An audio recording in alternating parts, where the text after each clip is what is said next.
When we were in India, I realized that cancer was real. And I want to tell you, leaders, it's a desperate call. Cancer is real. There are many Kenyans. When Joyce came to Kenya, I remained in India. But I didn't have anything to do in India after they left. So I kept going to visit Kenyans who are in hospital. I met 7 Kalenjins in the 5th ward. That was the cancer center. And it's a very expensive thing, because I met a man also from Kino who says that he brought a 14-year-old girl, and she also had cancer, and she was getting a stem cell. Everybody who was there was getting the stem cell, and I don't think it's a long-term thing, and it costs 6 million shillings to do it. And most of those people really don't have so much money. They probably have to sell something to get that. Please take it as a very serious thing for Kenya, where people are dying. That was only one hospital that I attended. It is with immense honor and great pleasure to welcome you all to Bomet to celebrate the life of Dr. Joyce Laboso. On behalf of the people of Bomet, I want to take this opportunity to express my sincere and deepest condolence to the family of the late Dr. Joyce Laboso. The husband, Mr. Edwin Aponyo, you are a very strong man, and maybe think you are in a misplaced career. They are saying you are an engineer, but I think you should be close to the church show somehow, from the way you talk. Children, Brian, Dad, Mina, Marco, friends, people of Bomet, and the entire Republic. We have lost a true servant leader who inspired each and every one of us in one way or another. She gave us an opportunity to serve with her and believe in our individual capacities. I'm deeply humbled and grateful to Dr. Joyce Laboso for choosing me as her running mate in the run-up of 2017 gubernatorial race. It was a truly humbling experience, and I can never thank her more. Our beloved governor left us at a prime time when we had just laid out structures in place to take Bomet County to the next level. For the 2 years that she served as a governor, Bomet County experienced notable progress in agriculture, health, infrastructure, and all the other areas of development. Under the stewardship of Dr. Joyce Laboso, Bomet County for the first time experienced tremendous peace and tranquility. She spearheaded peace efforts within Bomet and also with our neighbors. She is well remembered for peace initiative between Sotik and Porabu under what we call Women Peace Drive, a peace initiative that bore fruits in resolving inter-community conflicts and post-election clashes. She has always emphasized on doing things right, and I want to assure Bomet that the clarion call of Her Excellency of uniting the people of Bomet will continue. And I want to agree with Honorable Speaker, the County Assembly of Bomet, nitafuata nyayo. Your Excellency, as I conclude, Your Excellency the President, Dr. Joyce Laboso was a very close friend of yours, and I want to make one appeal, even as I sit down. There were things that were very close to the heart of Her Excellency. One was on women empowerment, because he was a woman. And Mr. President, I want to appeal that we need to be convinced as the people of Bomet that we did the right thing by electing a woman governor. Your Excellency, and there is no any other way of doing that but by honoring this lady by delivering what was very close to her heart. One of which has been mentioned, Your Excellency, water. She went around this county campaigning and she promised that she was going to lessen the burden that our women are facing. And I don't want to emphasize what has been mentioned by the speakers before me about the Poster Dam. Secondly, Your Excellency, there is this grand plan to have a massive structure that we are calling Mother and Child Wellness Center. It costs about 1.4 billion. One of the departments that we envisage to have in this facility, Your Excellency, is a cancer department. In the honor and the respect of your friend, the departed governor, Dr. Joyce Laboso'S, Your Excellency, I want to request that you support us so that we can realize this vision. We shall name this facility Dr. Joyce Laboso'S Mother and Child Memorial Hospital.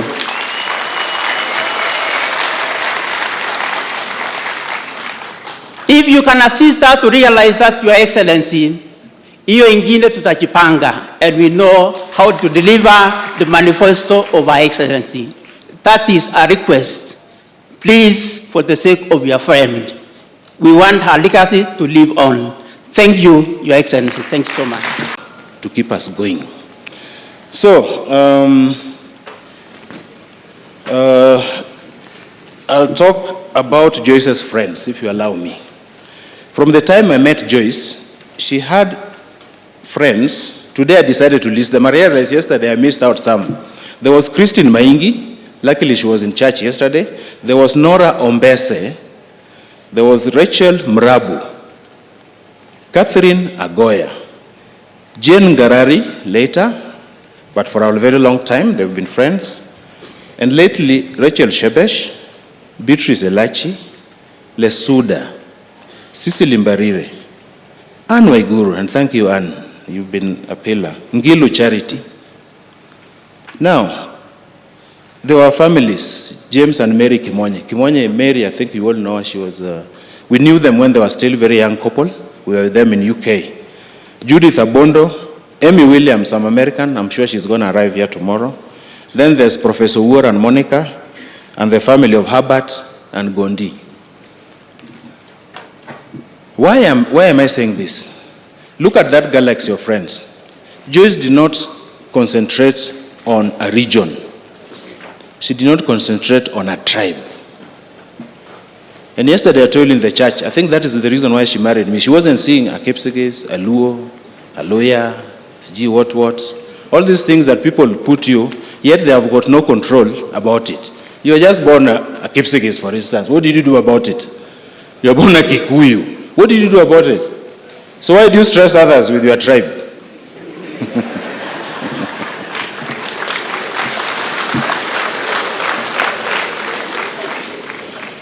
Nonetheless, that is how she encapsulated everybody and all of us. And Love, I used to call her Love. In her phone, she saved me a sweetheart, SH. She didn't write it in full. She just wrote SH. So if you go through the phone, but when she became governor, she changed. I think people were holding her phone a lot. So Love, rest in peace, and we'll try to emulate you in that region. And I think, and I believe that I'm also her student in a way. I've not been subjected to culture. Because if I was subjected to culture, I could not have allowed Joyce to be brought to their home again, to be brought here. I could just have invoked some silly clause that helps nobody, that my wife must be taken home direct. That is not our life. And I believe even in culture, it is done to regulate and help people think and behave. It is not a punishment. And we've been doing a combined of India, Kenya, India, Kenya, India, Kenya. But the main doctor has been Dr. Gradwell Kiarie and the Dr. Amit, who is in India. Is the one who was actually now kind of monitoring this. But we got the alarm when they came and checked and the medicine wasn't working. The growth was still going on. It was getting bigger. So at that time, I think the president got to hear about it. Joyce were very good friends with the president. And thank you very much, Uru. Thank you. I don't know protocol, so if I keep on calling the names in that order, you'll excuse me because I'm not a politician. I was telling William that also. Yes, I was calling him William, then I forgot that His Excellency. Anyway, nonetheless, we realized the situation was not getting good. So Kiarie advised us, he gave us two options. You can go back to India and this, and then we try now what is called a surgery, very radical surgery. When we went to England, the first thing they told us is that let us kind of stabilize that. A lot of things were beginning to fail in our body. The kidneys were becoming a bit suspect. The stomach was no longer behaving as it should usually behave in a normal person. Then other things also, other secondary diseases started coming in. Low blood pressure until she was put in ICU when we were in UK. And other things. Brian was always with me because we walked this journey along. As he has said, when he came, it was an advantage. He had just left work, but when he came here, he got work immediately of taking care of the mother. So we would alternate. So in UK, the doctors later on, they did what they call a daughter scan. Then they told me, no, this thing, it has spread. And if we do what you want us to do here, she's not going to live any quality life. Go home. Now, as we are gathered here, you can imagine being told to go home and you're in the UK and you've sought what is probably the best doctors. The hospital is, we are told in UK is the best. I mean, all references for cancer is done there, the Marsden Cancer Center. So in between here, I talked to William. He called. William would call at very odd hours.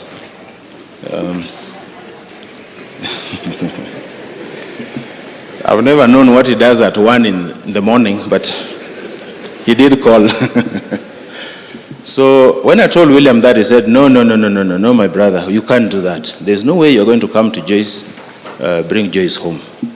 But prior to that one, His Excellency the President had said a team of her friends to bring her home. That was the reality. Then we went to India. So the Indians also started doing their own thing, but they gave us hope. They told us we can actually do something. And we thought it's a bit better because Indians are more proactive. They are not like Wazungus. You know, Wazungus are a bit litigious. They think we can do something, these fellows can take us to court and we are going to, Indians can take a risk. But they also told us we cannot do anything.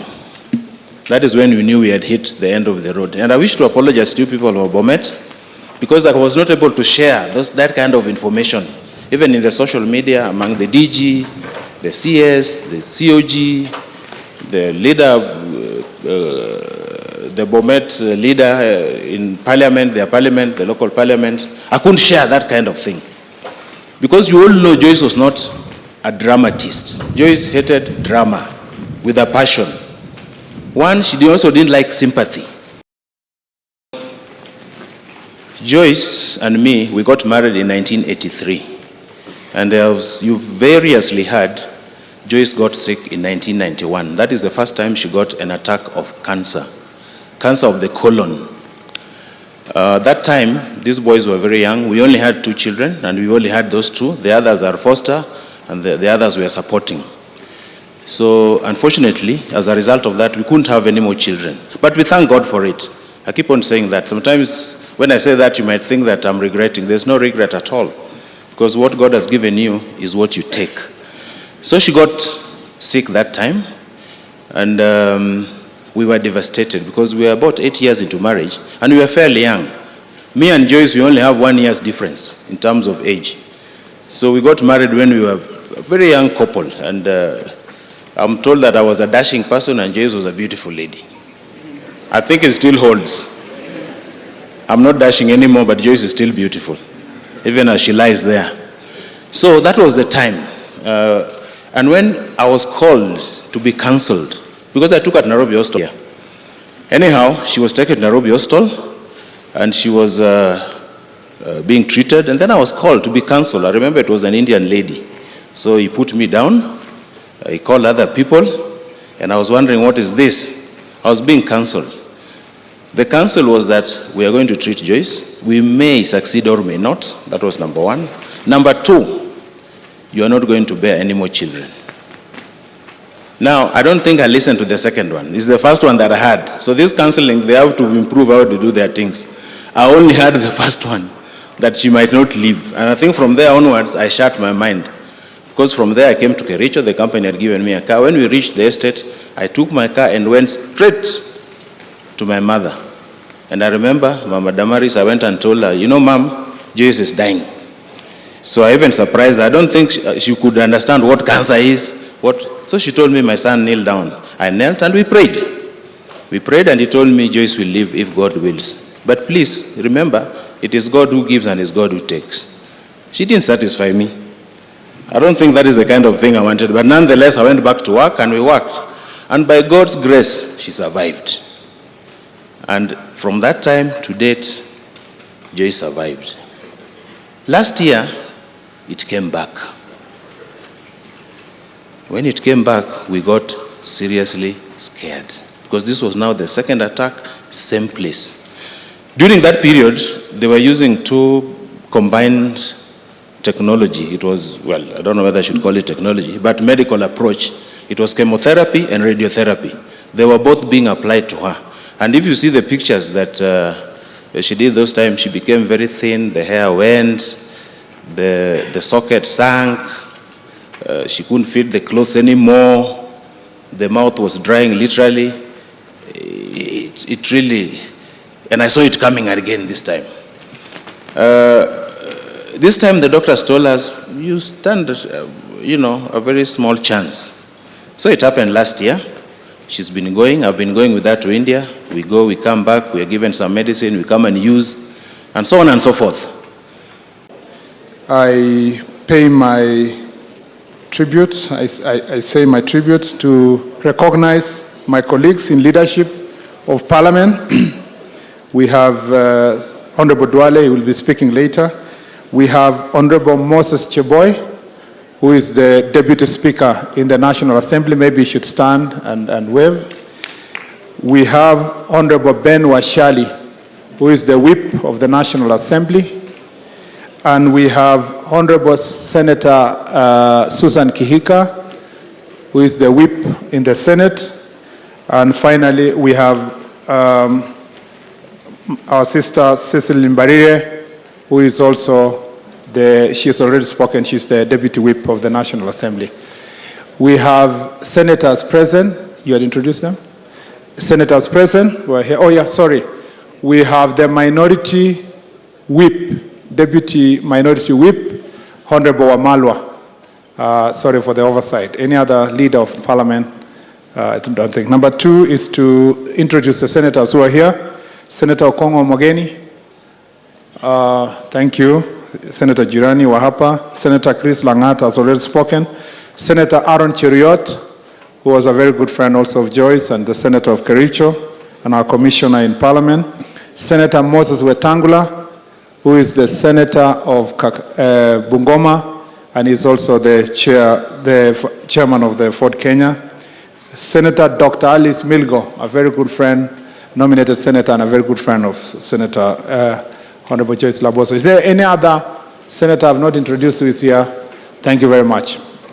I'll say only two things. One, First of all, I want to say my condolences to the family, Edwin and your family, poleni sana. Joyce was our friend. Dr. Joyce Laboso was our friend. I knew her as my personal friend. And I got to know Joyce in last parliament. We worked closely together. I actually got to know Joyce just before the 2012 elections when she was making her decision to join URP. And it was, I think, at the home of the Deputy President. And from there, I remember Joyce, the friendship we built. She was like my big sister. She guided me in many things.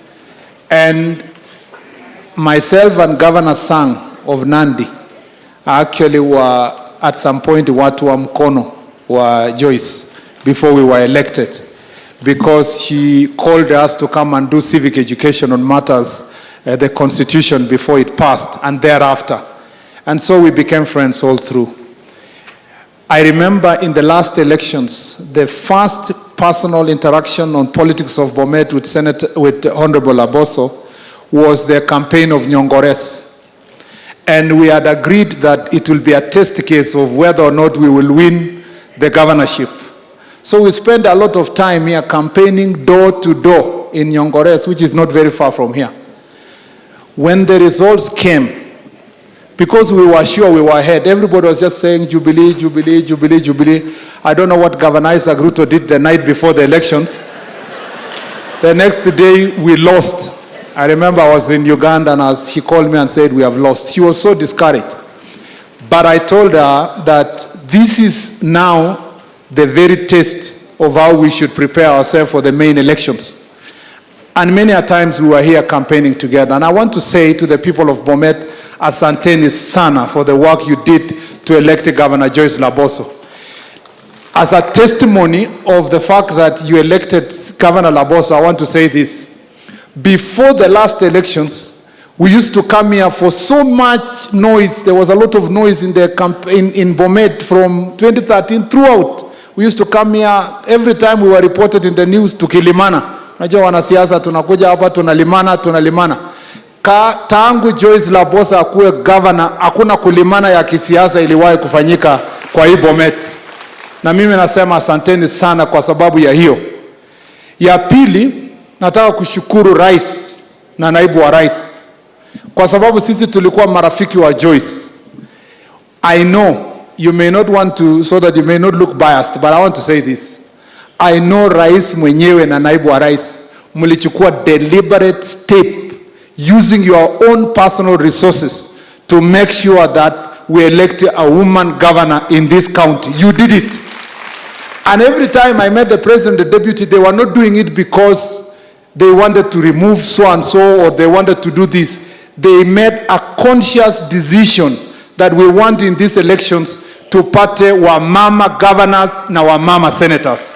And I want to say, Your Excellency, Joyce appreciated that to the end. And our friends who are here, whom you supported together, appreciated that. The last thing I want to say, Joyce told everyone who cared.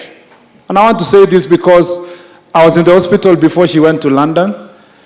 I was there in the story that the Deputy President was narrating. We stayed with the DP for about 2 hours, I think 2 hours. She spent more than 2 hours with the DP alone and myself, less than an hour. And we didn't know that Joyce was going to pass away. In fact, she didn't want to dwell on her disease. She was always talking about leadership, governance, the things we need to do, the things we want to change.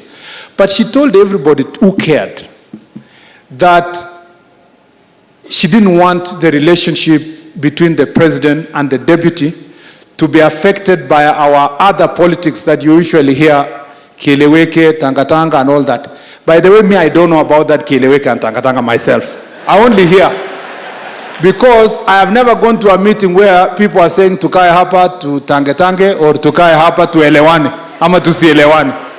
So I used to tell Joyce, but there is nothing that exists. Akaniambia, even the perception itself that there is a division in Jubilee, she does not feel that it's right. And Joyce's personal wish was that if we want to unite Kenya, those of us who work with President Uhuru Kenyatta and his deputy, if we want to support the agenda of uniting the country through the handshake and all this, it must start first with us, the House of Jubilee, by working together as one team behind the president and the deputy. And I think the Bible says that, I think in the book of Revelations, and the message was to the church of Ephesians, if I'm not wrong, that go back to your first love. I think it's important for all of us, particularly those of us within Jubilee, to demonstrate this unity we are talking about. Joyce here, the ladies who are singing here, we don't want to see our women, others are called Embrace, another one Inua Mama, another one this one. Can we say today we bury the hatchet when Joyce is lying here, and we go back to the first love and demonstrate the unity that we had when we started the word Tuko Pamoja, so that we can demonstrate that relationship going forward. The last thing I want to speak as a person who is in a house that deals with matters devolution. I want to thank the MCAs of Bomet na washukuru sana kwa sababu hamkuonyesha hizi vita kati yenu na gavana wenu. Na kuenda mbele, mimi naomba sisi wenye tumepewa jukumu ya kupambana na mambo ya ukatuzi, kama kuna maneno yenye tunapigania, tuketi ndani, tutafute suluhu, tuweke kaunti yetu ikue moja, tutumikie wananchi wetu, tuhakikishe maji imewafikia, wamama wamesaidika, na hii yote tufanye kwa heshima ya mama wetu Joyce, na tuonyeshe across our counties that we can work as a united front. May the Lord bless you. Asanteni sana. Thank you. As a Council of Governors, we have lost a very dedicated leader who has been very committed to the ideals of Council of Governors. And in fact, when she came in, she became chair of finance, which I was holding then. And then during the last election, she became chair of education, as she was very much committed to education issues. So we are going to miss a very, very forthright leader, and I can tell you without shame that he respected His Excellency the President and His Excellency the Deputy President. When she had time, she had actually to mention about the two gentlemen. I want, on behalf of the Council of Governors, to thank the President and the Deputy President for the support they have given us on all these arrangements when our colleague was sick in India, and until this last moment, they have stood with the Council of Governors. I remember when I went to India to visit her, after having a meeting with her in early May, when she told me she was going for a checkup, she looked very different. She could talk very quietly. She had lost her voice. But the first thing she told me, habari ya watu wa Kakamega, mumepewa pesa, because I didn't want to engage her further, nikasema sawa, tumepewa. And we prayed that day, and I was very, very affected from that time. I thank Edwin very much. The whole day I was with him in India, he was very strong, and even when I came here, they came here in Nairobi Hospital, he maintained that particular stature of being very strong. Thank you very much. For the Deputy Governor, we welcome you. Fuata nyayo, Sir Joyce. And if you fuata nyayo, you have no problem. And I should pray, I don't know what you are thinking, in honor of our colleague here, Joyce, you better pick a woman to be your deputy governor. If you picked a woman, you will be honoring. Mom's first attack with cancer was in 1991. Now, in 1991, I was 7 years old, and Ted was 4 years old. The second attack has come, it came towards the end of this year. Even though we sit here and we are so hurt and we are so devastated, it's very important that we count our blessings and we thank God that we had a mother for all those years. If Mom had died when we were 7 and Ted was 4, who would have come to those prize-giving days? Who would have come to those recitals? Who would have come to those games, those rugby games that Ted plays? Who would have been Marco's second mother after Auntie Leona passed away? It's really important that we count our blessings. Mom was a peacemaker. Everybody has said that. Everybody knows it. She was non-confrontational. She loved everybody. Even when people would abuse her family, her husband, her son, politically or otherwise, she would not retaliate. She would just go about her business, and that is one of her strongest strengths. And I really hope some of us can emulate the woman that she was. She had a lot to do for Bomet. She had so much more that she wanted to do. She had such a vision for this place. But you know, sometimes God has different plans for us, and perhaps God was happy enough with everything that she'd done, and it was time for her to go and sit up there with the angels and look down upon us. Throughout the illness, Dad and I spent a lot of time with her. I went with Mom to Dad and I to her checkups.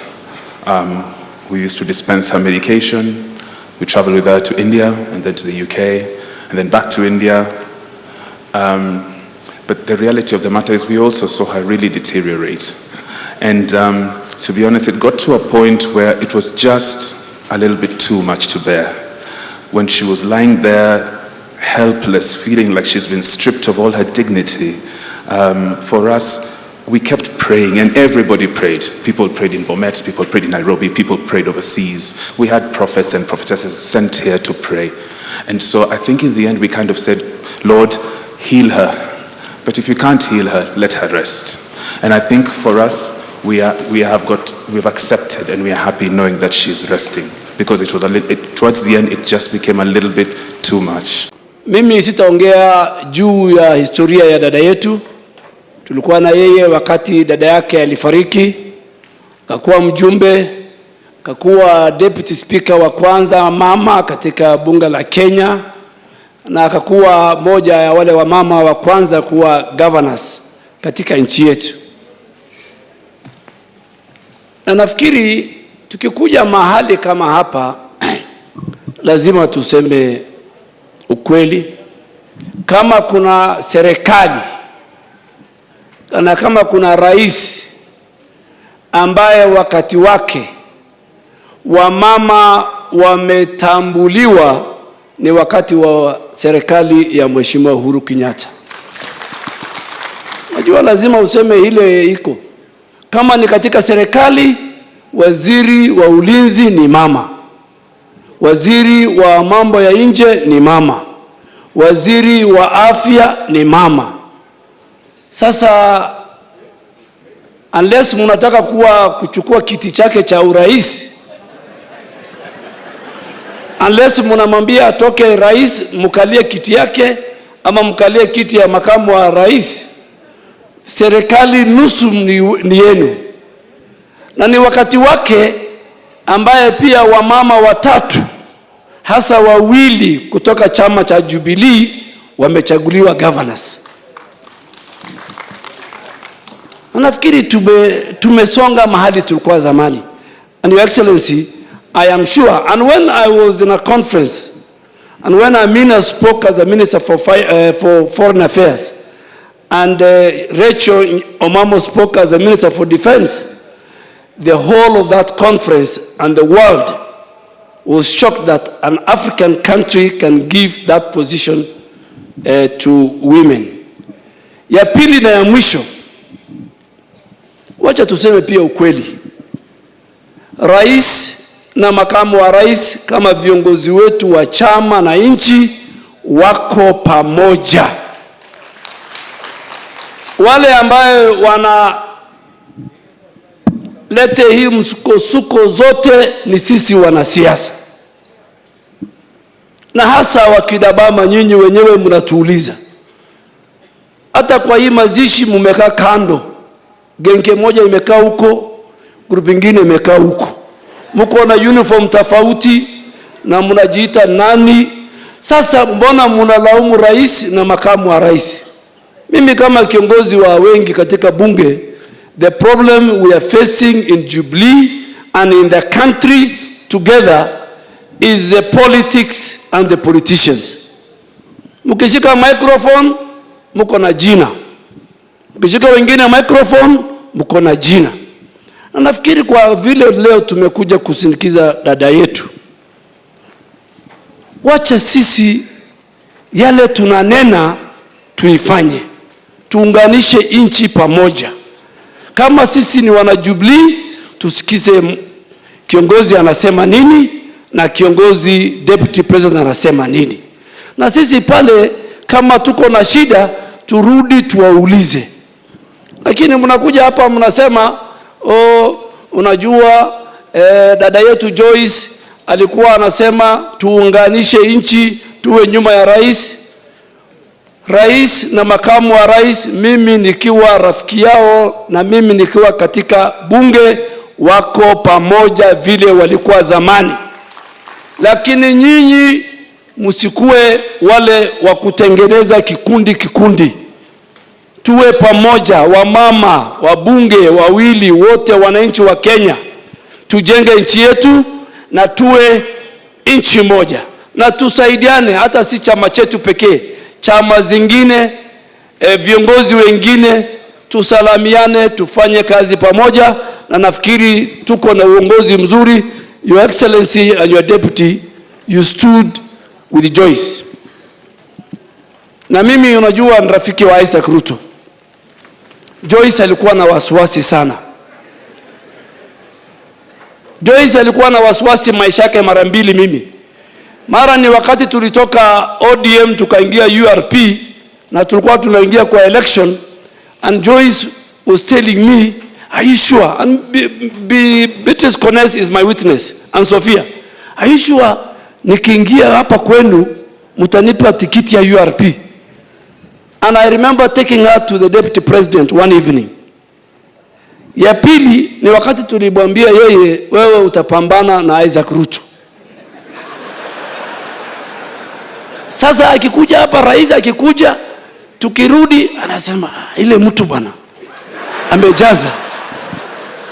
Na Joyce akashinda kiti, na ndio leo akakuwa pamoja na dada yetu Anne Waiguru na waziri wetu na mama wetu Mama Charity Ngilu, wakaweka historia ya kwamba ni wamama wa kwanza. Na mwaka ujao tunataka kura ujao wa mama wengi wakuwe governors. Asanteni na Mungu awabariki. Our boys. When I went to see Joyce about 3 months ago, I was so confident that Joyce was going to be all right. Na hata siku hiyo nilipata kuomba na yeye na nilimwambia Joyce, nothing is going to happen to you. You will go to London, you will come back, and we will have a big celebration in Bomet. I regret that I was not right. And I was so sure that Joyce was going to make it. I don't know why. And Your Excellency, that is partly why, even when it was so obvious to everybody that it wasn't going to be possible for Joyce to make it, I refused to accept. And when the decision was made in London that it was too late for us to do anything about Joyce's condition, maybe she should be brought back home, as Edwin has said, I spoke to him almost at 1 a.m. after I talked to her doctor, Dr. Gladwell, who I am sure is somewhere. And I asked Edwin, so we are bringing Joyce home so that what can happen? You know, what's going to happen? And after consultation, we were told by her doctor that, you know, maybe we should give another shot because Indian doctors are a bit more aggressive. They've handled many cases of cancer. Maybe we should try. And it was a big issue. And I remember His Excellency the President calling me one evening and telling me, William. And I know when the President says William, I know things are not simple. I like it when he tells me Bill, Mambo. So when he said William, I knew, yes, we have to make some tough decisions. What is happening to Joyce? Are we bringing Joyce back to Kenya, or are we taking her to India? You and Edwin better agree and let me know, because I want to do the best for Joyce.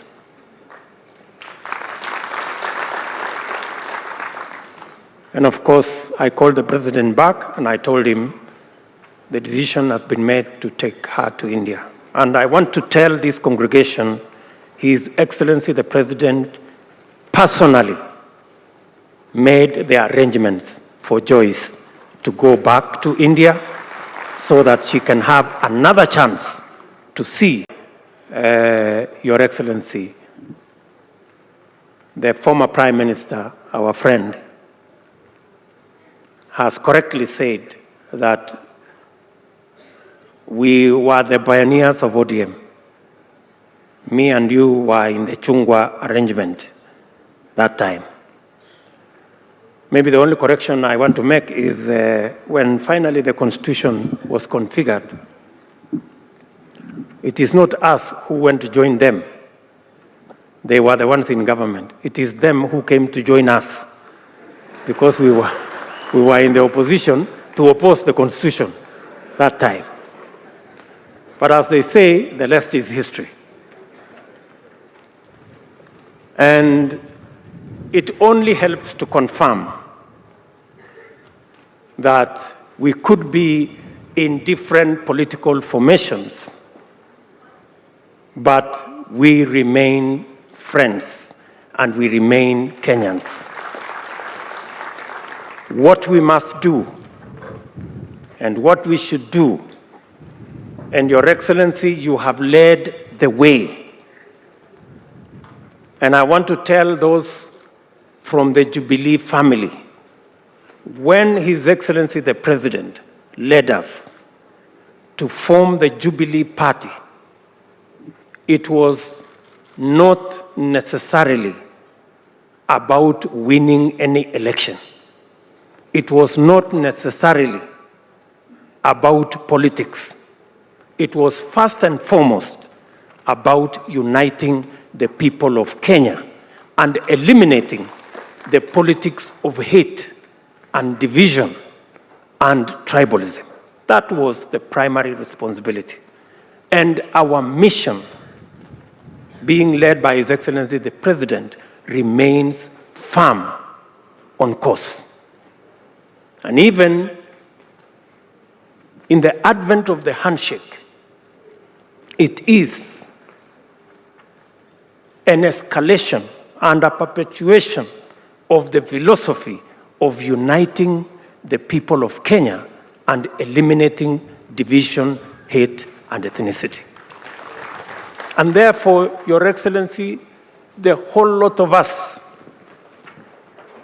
and I speak here as your deputy, the whole lot of us are behind you in ensuring that this country never goes back to the politics of hate and the politics of division and the politics of ethnicity. We decided then, and we commit now, going into the future, that we will never go back. So I want to give you, as Jubilee members, our assurance that our focus will be the two items, the unity of the people of Kenya and the focus on the development of our nation, the transformation of Kenya. So tutazidi na kushirikiana namna hiyo. And I want to assure you, my brother, former Prime Minister, that we will work together under the leadership of Uhuru Kenyatta as the President of the Republic of Kenya to unify this country, to focus on the development of Kenya, and this country shall continue to be peaceful, to be prosperous, because that is what God desires for our nation. I want to ask the leaders of Bomet, when I called the Deputy Governor and the Speaker and the Chief of Staff, and I talked to the members of Parliament, we agreed that we are not going to embarrass Joyce Laboso.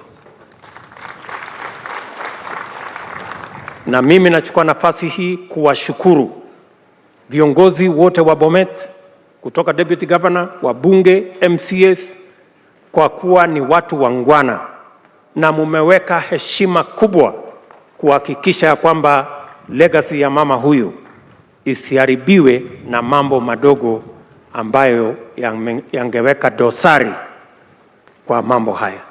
Pongezi kwenu kwa yale mmefanya, na sisi wote tutawaombea na tutawasaidia kuhakikisha kwamba ile kazi Laboso alianzisha, Mheshimiwa Rais akiweko kiongozi wetu, itatimia. Your Excellency, let me say in front of this congregation that you have been a friend to Joyce Laboso. Genuine friend. You stood by her. I remember when, after the elections in 2013, we didn't have any women governors, we didn't have any women senators. And you told me, we are not going to lead a country where our democracy cannot produce women leaders. We have to do something about this. And you don't know the women leaders who eventually became governors, including Joyce and Charity. And the women leaders who eventually became senators, Professor Kamar, Susan Kihika, and Fatuma Dulo.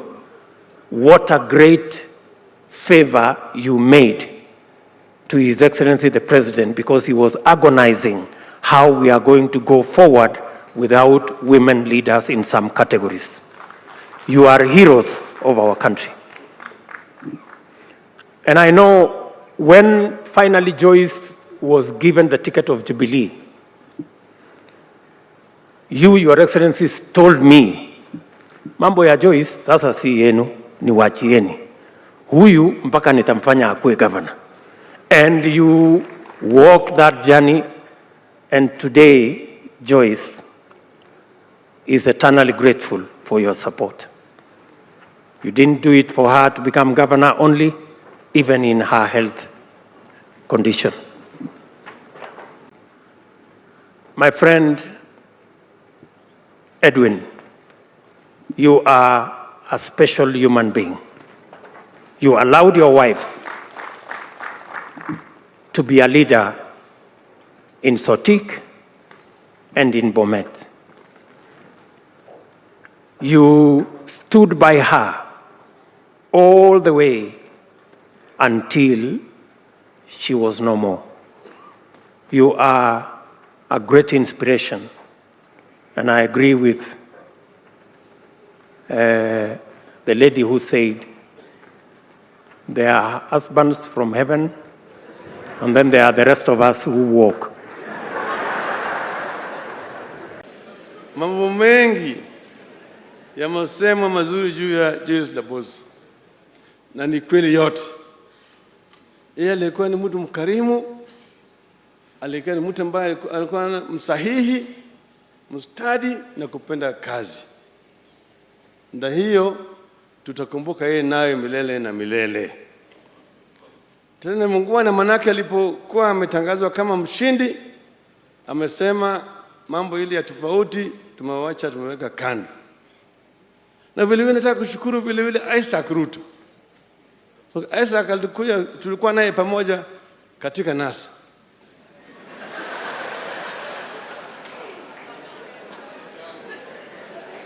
Na tulikuja kufanya ye campaign, lakini nilimwambia mimi siwezi kusema maneno mabaya juu ya Joyce Laboso'S kwa sababu yeye ni kama mtoto yangu. Lakini Isaac vile vile baada ya yale yote kufanyika amesema Joyce aendelee mbele, yeye sasa atakuwa na pingamizi wowote.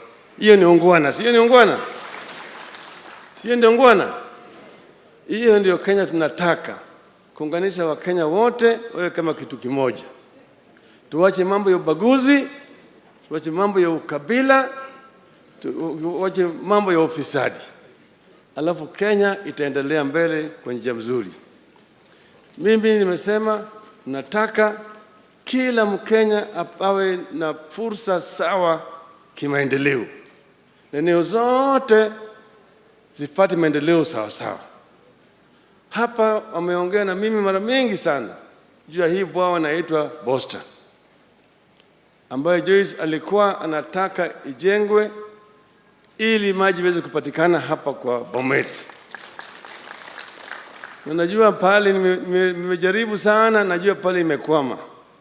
Nataka tu kusukuma kidogo, na najua hiyo rais anaweza kutoa amri ifanyike. Ikifanyike mambo yote yatakuwa sawa sawa. Kwa hivyo Edwin, wewe umekuwa mwanamume mzuri, unasimama nyuma ya Joyce. Nilipokuja London nikasema mpaka niende nione Joyce, na nimeenda mpaka hospitali ukakuta yeye amewekewa tubes 2 hapo kwenye figo, kidneys on a drain.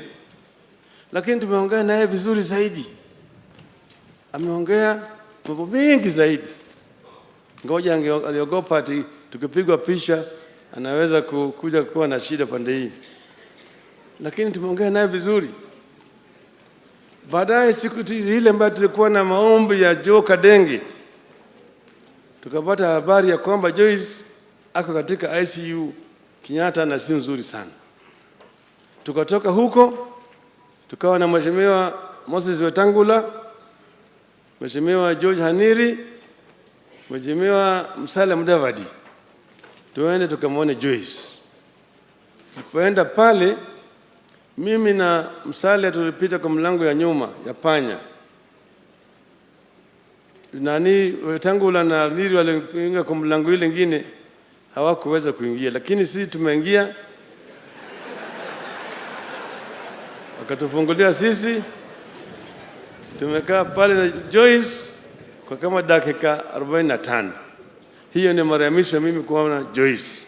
Kwa hivyo nasema my sister, my daughter Joyce, rest in peace. Mungu aweke moyo yako palipema peponi. Sitaki mimi niseme mengi kwa sababu historia yake tumeambiwa, uzuri wake tumeelezwa, ushujaa wake tumesikia, na hakuna haja ya kurudia. Lakini mimi niseme ya kwamba kama mwanasiasa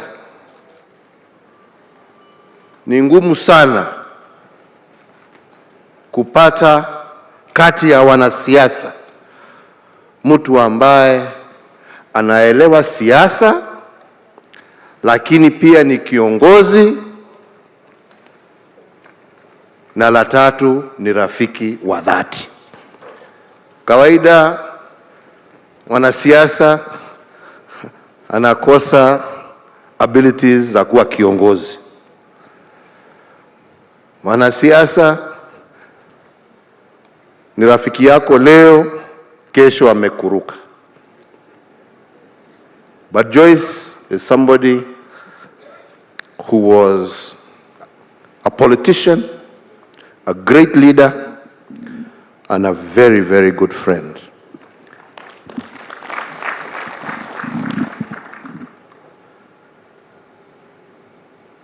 We will miss you, my sister. Lakini leo nataka niseme kama rais ya kwamba hii mambo ya kansa lazima sasa iwe kitu ambacho sisi wote kama viongozi tuanze kushughulikia, kwa sababu imemaliza na itaendelea kumaliza wananchi wetu wengi sana. Yale ambayo tumesikia hapa, vile tumemshughulikia Joyce, sio Wakenya wengi wako na hiyo nafasi ya kushughulikiwa hivyo, because it is very expensive. Na leo hii nimesema ya kwamba tutaongeza ile pesa ambaye serikali ya kitaifa inaweka for the treatment of cancer, na ndio wananchi waweze kutibiwa wakiwa hapa hapa. Mumesema ya kwamba hospitali yenu ya Longisa inahitaji kuwekwa chemotherapy, at least a treatment facility here, so we can treat local people in this area. Tumesema that by September, hiyo chemotherapy center hapa itakuwa imefunguliwa na wananchi waweze kuwa wanatibiwa hapa. Tumesema pia tutaongeza radiology, ndio pia the two types of treatment ambazo Edwin ametuambia hapa zitaweza kufanywa hapa bila ya kutembea mbali. Nataka pia niseme ya kwamba we will add 3 radiology centers also across the country. Tutaweka moja Garissa, tutaweka ingine Mombasa, na ingine tutapeleka Nakuru. Tutaongeza pia 10 chemotherapy centers, moja Mombasa, ingine tupeleke Kisumu, ingine Kakamega, ingine Garissa, Nyeri, Nakuru, Meru na Machakos. Tuta upgrade MTRH kule Eldoret, na ndio pia iwe one of the centers of excellence ya cancer treatment, na pia kufundisha vijana wetu oncology ndio waweze kutusaidia, so that we shall also do. Pia Kenyatta University Hospital will be opened next month, na hiyo pia itakuwa na facility ya kutibu wa Kenya juu ya mambo ya cancer. Na tutaongeza ingine 2 centers of excellence, moja Kisii na ingine Nyeri, ambazo by next year should be ready. Na tuna vijana wetu 79 now, 20 studying as doctors, 28 studying as clinical officers, 31 as radiologists, na hawa wakimaliza tutaongeza, na ndio centers hizi zote tuweze kuwa na vijana wetu ambao watashughulikia watu yetu. Lakini ya muhimu zaidi, tunaweza kutenda haya yote, lakini ni vizuri kama viongozi pia tujue ya kwamba cancer is also about lifestyle. It's about lifestyle. Na sisi wa Kenya lazima tujue vile tutaanza pia kubadilisha lifestyle zetu. Sana sana sasa siku hizi tumesahau hata ile chakula yetu ya kawaida ya zamani. Leo ni mtu kwenda dukani, processed food, processed this, processed that.